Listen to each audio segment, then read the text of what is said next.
Welcome to the American Academy of Grief Counseling's videogram on a term called suffocating grief. And in this video, we're going to identify what suffocating grief is and how we can help individuals mourn better and express their grief in better and healthy ways. So disenfranchised grief and suffocated grief are very similar. Disenfranchised grief will stigmatize an individual. So an individual who might be suffering pet loss, because it's not a human being, these individuals could find themselves stigmatized in their particular loss.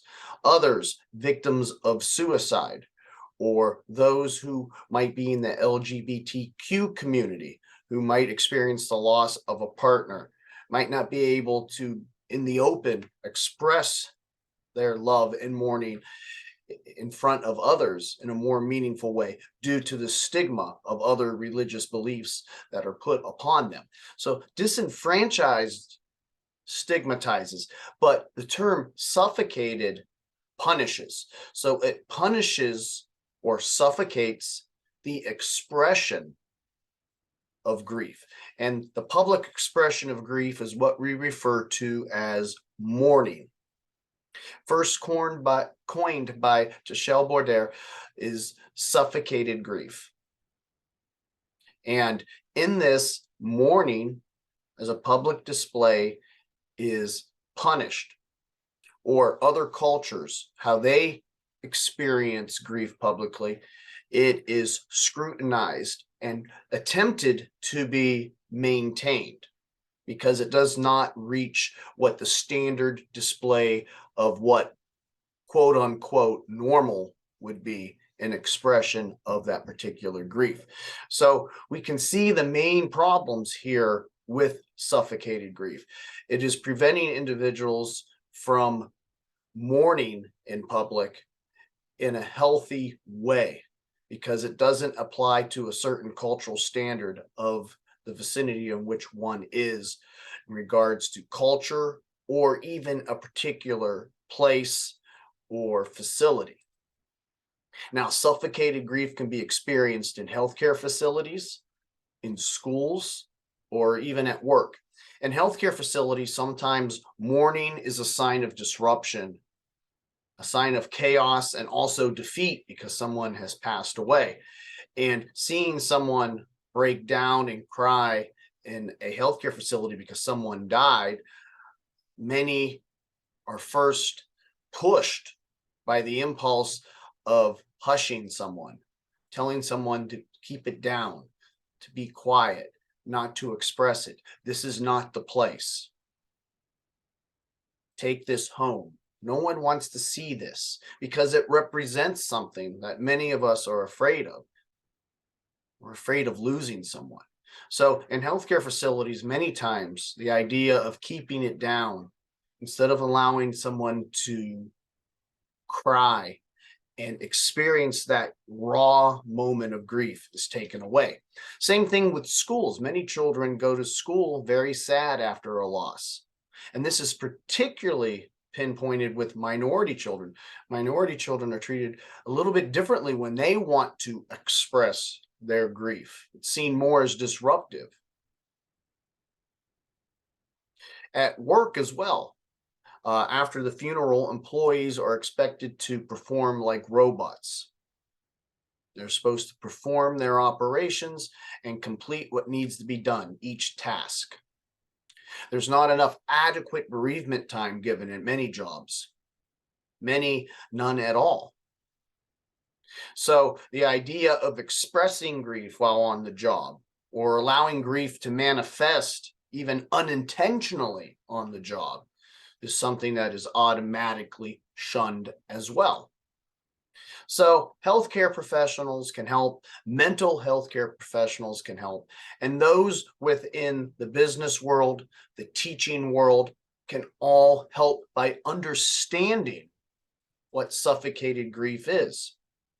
In healthcare facilities, the idea of physical loss is only seen. The physical loss, the physical defeat. Many doctors see death as a defeat. They failed. It's a pass-fail score. Instead of seeing death as an event, not everyone is meant to be saved. Not everyone can be saved, and it's okay. But what we are also concerned about is the mental and emotional state of not just the patient, but the family as well. That's why many healthcare professionals and chaplains train in pastoral thanatology, pastoral care of those who are dealing with dying, to better comprehend one's sorrow at an emotional level, not just a physical level or a medical level, but to understand their feelings, to be able to be equipped with a little bit of grief counseling training, to seem somewhat empathetic to the loss, and to listen to the soul and heart of the person. Mourning rituals need to be respected by professionals, and part of this is being educated with other traditions, other cultures, other religions, and how they mourn in public. Some were more quiet, some were more public in their display of grief. So this involves becoming educated in these areas, studying some of these other cultures and religions, and being able to have the facility meet the needs of these particular ethnic or religious groups so that they can better mourn a particular loss that has taken place, whether in a facility, whether in a school, whether in public. So these better responses from teachers, healthcare providers, employers are all critical in helping individuals who've just lost someone in the healthcare facility, in the school, or at the place of employment, to help individuals cope, to allow individuals to mourn, and to allow individuals to heal and adjust to the loss so that they're able to, again, to function as a student or be able to function as an employee, having a little bit of compassion in many ways. So that is a pretty simple explanation of what suffocated grief is. If you were working in any of these fields, try to be mindful of not suffocating grief, not stigmatizing mourning, but being more open and accepting of these things. And that's why pastoral thanatology is a very important field. Here is our grief counseling certification. We have a link, and our phone number is 330-652-7776, and our email is info@aihcp.org. Feel free also to check out AIHCP's pastoral thanatology certification as well. I'd like to thank you for listening today, and have a good day.